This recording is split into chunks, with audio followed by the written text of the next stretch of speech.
But it's Paul Kelly from the Mercedes-Benz Club. Today I'm driving the w126 S-Class. This is a 500 SEL, long wheelbase of course, and it used to belong to TV comedian Lenny Bennett, who bought this car in his heyday when it was presenting Celebrity Squares and other quiz shows. It was given to me by a member who didn't want to drive it anymore. So I've got the car and it stands me at £160. Generally though, the S-Class is a bit of a bargain. They are very affordable at the moment and they are such a lovely, lovely drive. Mercedes-Benz quality at its best. Back days when they had about 5 models to build, and they were always used by celebrities and people with a lot of money. Portrayed a bit of a villain's car back in the 70s. J.R. Ewing, who was played by Larry Hagman, he always drove a long wheelbase S-Class. His brother Bobby always drove a red 107. Also in the '85 film Beverly Hills Cop, Eddie Murphy, his friend had a 107. Victor Maitland, who was a drug dealer, he was driven around in a black 126 S-Class. And the next film, Coming to America, comedy again with Eddie Murphy. King Jaffe Joffer, played by James Earl Jones, was chauffeured around with a fleet of S-Classes, with all his entourage. So they've been portrayed as a bit of a villain's car, but you don't need to be a villain to own one. They're very, very good to drive. Suspension's very soft. You've got 15-inch wheels with balloon profile tyres, soft seats. The suspension's a bit vague. The steering's very vague with a steering box, but what a beautiful drive. They're very cheap to buy.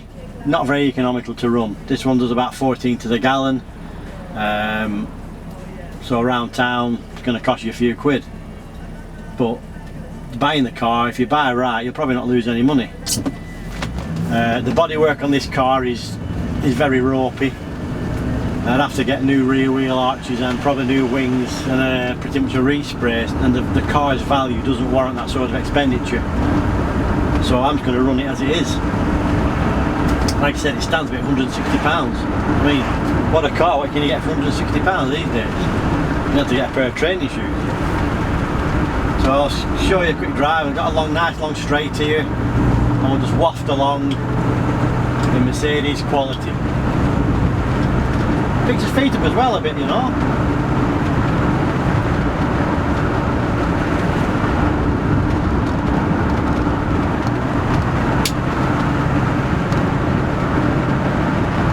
Absolutely effortless driving, fantastic to drive. We drive to Monaco now and it wouldn't miss a beat, this car, here with 180,000 miles on the clock. We could probably do that again, no problem at all. Absolutely fantastic. If you want a 107 or a similar car, you drive this, you'll get in it straight away and be familiar. They are of their era Mercedes, they're all the same. The 107 drives very much like this.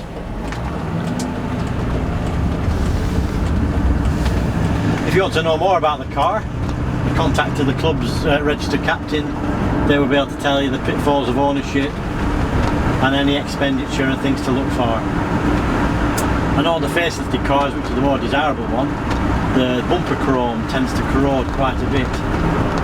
On the earlier car like this, it doesn't seem to happen very often. They've all got V8s. They do a 280, but you're better off with the V8 in my opinion. They do a monstrous 5.6 litre, which was developed really for the American market because of the emissions add-ons to the car. The 5.6 put out about the same horsepower as a non-smogged 500. But you can get them without all that smog detailing on. They're a very fast car. Very sought after. Anyway, that's my brief little drive in the S-Class. If you want to know any more, please contact the Mercedes-Benz Club. And I hope to see you again on another video very soon.